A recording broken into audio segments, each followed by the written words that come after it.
Bonjour, Christophe Masson, j'ai 37 ans, je suis le cofondateur de Crowdfunding, une plateforme de financement participatif autour des projets économie sociale et solidaire, handicap et développement durable, partenaire de la troisième révolution industrielle en Nord-Pas-de-Calais.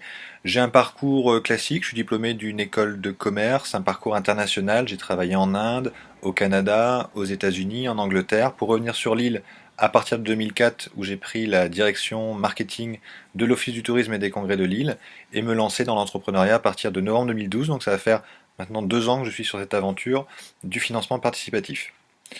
Alors pouvez-vous nous expliquer en quoi consiste votre projet? L'idée majeure, c'est d'aider les porteurs de projets à financer des investissements ou comment dire des projets pérennes. Ces investisseurs, ces porteurs de projets sont des associations, des particuliers ou bien des entreprises. Le plus souvent, ce sont des associations qui font appel au financement participatif en complément d'autres formes de financement.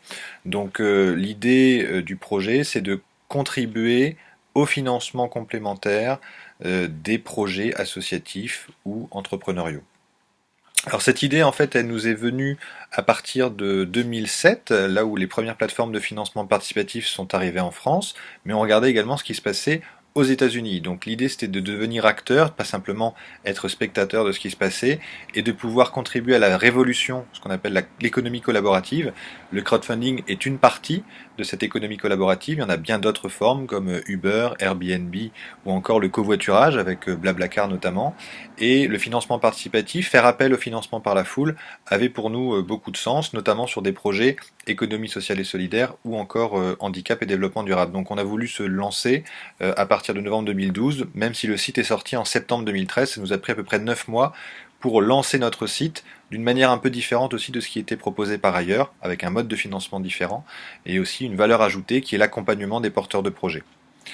À partir de quel moment avez-vous décidé d'en faire un projet professionnel? À partir de novembre 2012, quand on s'est lancé, on savait que c'était ça qu'on voulait faire, mais avant d'arriver à ce cheminement, on se dit, ah ben voilà, on va se lancer là-dessus, ça nous a pris quasiment voilà, 3-4 ans pour vraiment réfléchir de manière assez réfléchie et mûrie sur ce projet.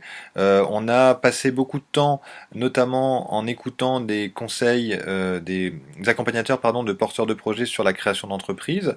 Mais voilà, à un moment donné, on peut faire tous les business plans qu'on veut, tous les prévisionnels et rentrer dans la partie chiffrée. On a besoin de se lancer, de se jeter à l'eau, de faire et de comprendre l'activité en mettant les mains dans le cambouis. C'est ce qu'on a fait donc à partir de novembre 2012. Et c'est sans regret, si c'était à refaire, je le referais de la même manière. En tant qu'entrepreneur, êtes-vous suivi par un organisme? Mission locale, incubateur. Comme je le disais, on a fait appel, et c'était notamment la BGE, quand on était en tant que porteur de projet. On a été suivi par eux, conseillé parfois de manière pas forcément appropriée, mais ça, je dirais, on s'en rend compte aussi avec le recul. Sinon, on n'est pas suivi par un incubateur ou quoi que ce soit. On a lancé les choses directement. On fait partie de réseaux, là aussi c'est important. On essaye d'être dans l'association Finance Participative France, d'être présent sur Paris, d'être présent dans les réseaux universitaires également, d'intervenir en ateliers, conférences, donc d'être quand même pas uniquement tout seul dans notre coin, mais de travailler en collaboration avec d'autres personnes. Et c'est quelque chose qui est, je dirais, assez naturel chez nous, qu'on a fait aussi de manière spontanée. Votre vision de l'entrepreneuriat a-t-elle beaucoup changé depuis la création de crowdfunding? Oui, oui, ma vision d'entrepreneuriat, c'est un monde cruel, c'est un monde très dur, mais c'est un monde merveilleux aussi. C'est-à-dire que l'entrepreneuriat, c'est être maître chez soi, c'est pouvoir tout simplement prendre une décision et essayer, tester des nouvelles solutions et des nouvelles idées avec un retour immédiat en termes de performance, si la performance est bonne ou moins bonne, mais dans tous les cas, on peut s'en prendre qu'à soi-même. J'avais peut-être une vision un peu idéaliste de l'entrepreneuriat. C'est vrai que depuis 2 ans, je suis sur une vision beaucoup plus pragmatique, où l'importance finalement d'avoir des bons ratios et un chiffre d'affaires qui permettent de continuer à la structure de vivre, c'est quand même très important. On est aujourd'hui sur potentiellement 8 emplois salariés, donc c'est quand même pas neutre non plus. On cherche de nous-mêmes, de notre côté, à lever des fonds, donc ça veut dire qu'il faut pouvoir convaincre des investisseurs sur la performance et la rentabilité économique du modèle sur du moyen terme.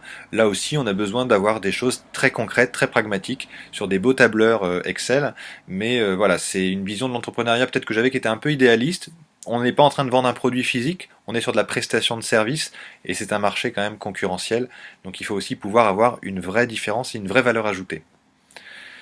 La plus grande expérience dans ce processus de création d'entreprise. Ma plus grande expérience, je dirais que c'était au niveau, en tout cas, pas forcément une expérience positive, c'était au niveau du choix des statuts. C'est pas quelque chose sur lequel on passe beaucoup de temps.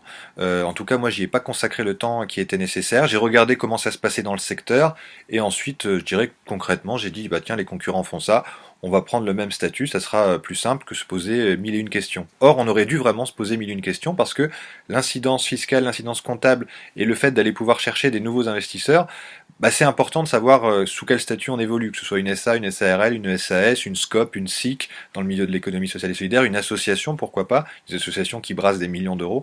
Là, on avait vraiment besoin de se concentrer, et cette expérience sur le statut, c'est quelque chose qui, pour moi, était quand même secondaire, et je le regrette aujourd'hui parce que voilà, on est obligé de se poser la question éventuellement de modifier nos statuts, qui nous prend énormément de temps, et puis on se présente une seule fois devant des investisseurs ou devant ses clients, et donc on a besoin d'avoir des choses qui soient cohérentes et en cohérence aussi, surtout avec la nature de notre activité. Donc si c'était à refaire, je le referais différemment. Je m'intéresserais d'abord au statut avant de m'intéresser à mon activité. C'est pas facile quand on est entrepreneur, on a envie de bien faire les choses, mais voilà. Vous sentez-vous concerné par la troisième révolution industrielle? Bien entendu, on se sent concerné en tant qu'acteur, en tant que citoyen et aussi en tant qu'entreprise. C'est quelque chose, l'économie décarbonée à l'horizon 2050, qui est extrêmement important, qui est le legs qu'on va donner donc à nos enfants demain. Et donc si on peut imaginer une croissance qui soit une croissance durable et vertueuse, en fonctionnement et en adéquation avec l'économie collaborative aussi, c'est-à-dire pas un système forcément vertical, mais quelque chose qui fonctionne en horizontalité et qui soit respectueux des différentes ressources. Oui, la troisième révolution industrielle est un concept qui me parle, mais qui me parlait avant crowdfunding et qui aujourd'hui se traduit de manière concrète avec notre action. Quel avenir souhaitez-vous pour crowdfunding? Un bel avenir, un avenir radieux, pouvoir tout simplement pérenniser les emplois qu'on va créer, pouvoir apporter aussi une solution de financement à des projets qui sont riches de sens, avec des projets à fort impact sociaux et qui ne se retrouvent pas nécessairement dans les circuits classiques de financement. Donc voilà. Et puis après, un crowdfunding, bien entendu, c'est pouvoir regarder le marché, pouvoir adapter également notre offre par rapport à la demande et pouvoir continuer à satisfaire nos clients. Je pense que la satisfaction client, c'est quelque chose qui est primordial. Pour nous, en tant que plateforme, c'est la transparence, mais c'est aussi la sécurité au niveau des transactions, et ça, on doit être capable de l'apporter tous les jours et d'avoir ce discours positif. En tant qu'entrepreneur, avez-vous d'autres projets en vue à long terme? Alors, aujourd'hui, pas forcément. Je suis un petit peu la tête dans le guidon par rapport à cette activité, avec mon associée Natacha, qui est la cofondatrice. On cherche surtout à pérenniser la structuration financière avec des investisseurs, mais d'autres projets à long terme, je dirais que les projets vont peut-être surgir au fil de l'eau. Il y a d'autres choses qui m'intéressent aussi que le crowdfunding.